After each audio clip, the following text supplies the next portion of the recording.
ہاں تو ذکر کیا کہ بعض مبی میں بے کو قبول کرنا چاہے تو قبول نہیں کرے گا تفرق صفقہ کی بنیاد پر، اور دوسرے والے کی یعنی اپنے ساتھی کی عاقد کی رضا نہ پائے جانے کی وجہ سے۔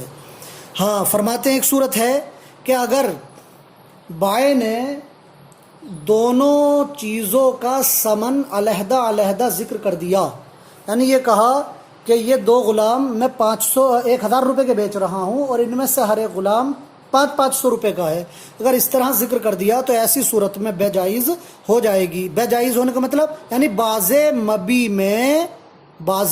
مبی میں بھی بے کو قبول کر سکتا ہے، اس لیے کہ یہ مانن چند صفقوں کے درجے میں ہے، یعنی ایسا ہے کہ یہ ہر غلام کو 500 روپے کے بدلے بیچ رہا ہے، تو یہاں پر تفرق صفقہ لازم نہیں آئے گا۔ اس کے بعد مصنف علیہ رحمت و رضوان فرماتے ہیں وَأَيُّهُمَا قَامَ عَنِ الْمَجْلِسِ، یعنی عاقدین میں سے کوئی ایک بھی، یعنی ابھی ایک نے ایجاب کیا تھا دوسرے نے قبول نہیں کیا تھا کہ موجب اٹھ جائے یا دوسرا والا مجلس سے اٹھ جائے قبول کرنے سے پہلے ہی، تو ایسی صورت میں موجب کا ایجاب باطل ہو جائے گا، یعنی یا تو موجب اٹھ جائے اس کے قبول کرنے سے پہلے، یا عاقد آخر جس نے ابھی قبول نہیں کیا تھا وہ خود اٹھ جائے، تو مانا جائے گا کہ یہ ایجاب جو تھا باطل ہو گیا۔ کیا ایجاب باطل ہو گیا؟ کیوں؟ اس لیے کہ قیام یہ اعراض کی دلیل ہے اور رجوع کی دلیل ہے، قیام اعراض و رجوع کی دلیل ہے۔ ہاں بعض لوگوں نے یہ کہا کہ آیا خالی مجلس میں کھڑے ہو جانا ہی کافی ہے یا مجلس سے چلا جائے؟ تو اس سلسلے میں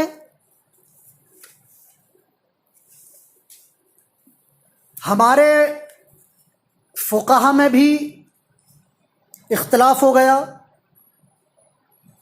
بعض حضرات نے کہا کہ مطلق قیام اعراض کی دلیل نہیں ہے، بلکہ وہ قیام اعراض کی دلیل ہے جس میں چلنا اور منتقل ہونا پایا جائے، لہٰذا بائع اگر کھڑا بھی ہو جائے، بائع اگر اپنی جگہ سے کھڑا بھی ہو جائے اور منتقل نہیں ہوا ہے اور بعد میں مشتری نے قبول کر لیا تو اس صورت میں بے صحیح ہے۔ بعض لوگوں نے تو یہ کہا ہے،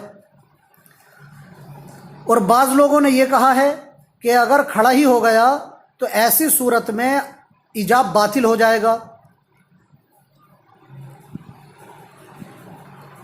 ہاں علامہ عینی نے پہلے والے قول، یعنی جس میں یہ ہے کہ مجلس سے چلے جانا یہ اعراض کی دلیل ہے، خالی کھڑے ہو جانے اعراض کی دلیل نہیں ہے، علامہ عینی رضی اللہ تعالی عنہ نے بھی اسی کو اختیار کیا ہے، اور وہ فرماتے ہیں کہ اس پر قرینہ یہ ہے کہ مصنف کی عبارت ہے وَأَيُّهُمَا قَامَ عَنِ الْمَجْلِسِ، اگر خالی مجلس میں کھڑے ہو جانا ہی اعراض کی دلیل ہوتا تو وَأَيُّهُمَا قَامَ فِي الْمَجْلِسِ ہوتا، یا وَأَيُّهُمَا قَامَ فِيهِ قبل القبول بطل الایجاب، لیکن یہاں عن المجلس تو لفظ عن قرینہ اس بات کا ہے کہ قیام عن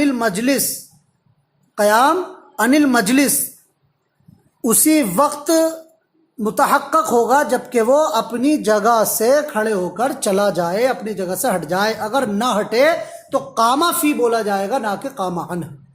تو لہذا خالی مجلس میں کھڑے ہو جانا یہ اعراض کی دلیل نہیں ہے، مجلس میں کھڑا ہو جانے کے بعد مجلس سے چلا جائے تب اعراض کی دلیل مانا جائے گا، لہذا مجلس میں کھڑا ہوا اور اس نے قبول کر لیا تو پہلا والا جو ایجاب ہے وہ باطل نہیں ہوگا اور بیع کا تحقق ہو جائے گا۔ لہذا اب آپ حضرات کتاب دیکھیں، ترجمہ لگائیے۔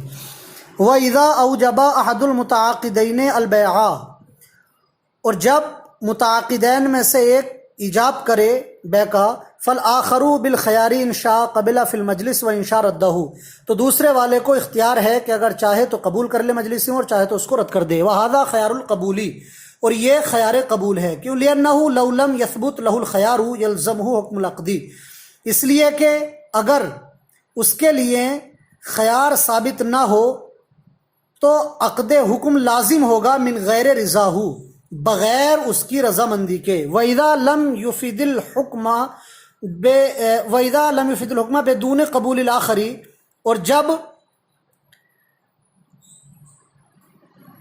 حکم مفید نہیں ہے دوسرے والے کے قبول کے بغیر، اور جب یہ مفید حکم ہی نہیں ہے عاقد آخر کے قبول کے بغیر، تو فرماتے ہیں فَلِلْمُوجِبِ، تو موجب کے لیے یہ جائز ہے کہ وہ رجوع کر سکتا ہے، رجوع کر لے، موجب کے لیے جائز ہے کہ وہ رجوع کر لے۔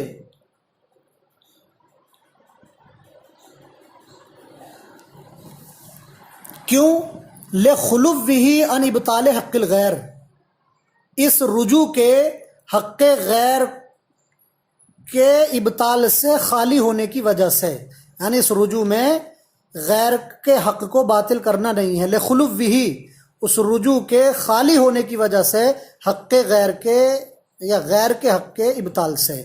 وَإِنَّمَا يَمْتَدُّ إِلَىٰ آخِرِ الْمَجْلِسِ، اور یہ خیار آخر مجلس تک ممتد ہوگا۔ کیوں؟ لِأَنَّ الْمَجْلِسَ جَامِعٌ لِلْمُتَفَرِّقَاتِ، اس لیے کہ مجلس متفرق ساعتوں کو جمع کرنے والی ہے۔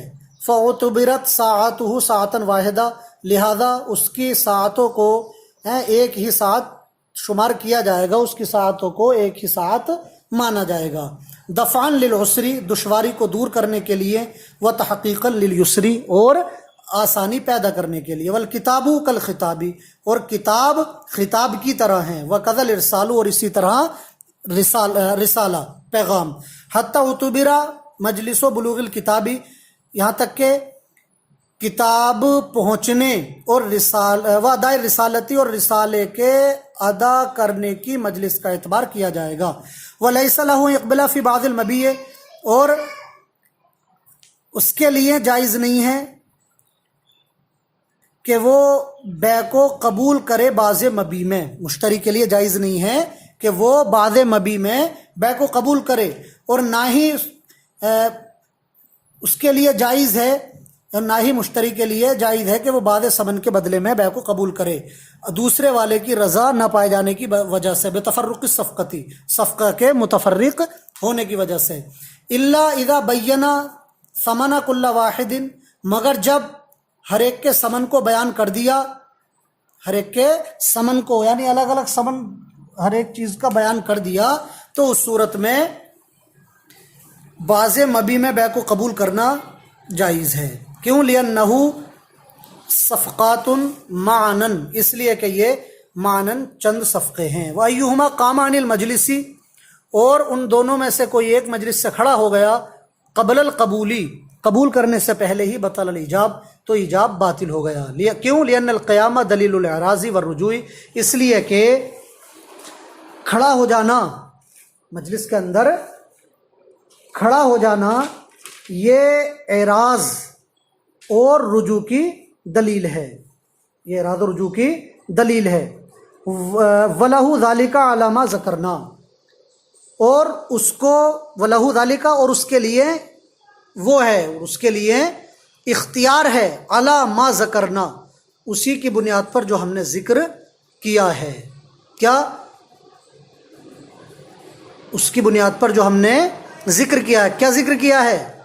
ما قبل میں جو ذکر فرمایا تھا کہ خالی ایجاب کر دینے سے، خالی ایجاب کر دینے سے اس شخص کے حق میں جو عاقد آخر ہے بے لازم نہیں ہوئی ہے۔ جب بے لازم نہیں ہوئی ہے تو اس شخص کو اختیار ہے، چاہے تو وہ اسے رد کر دے، چاہے تو وہ اسے قبول کر لے۔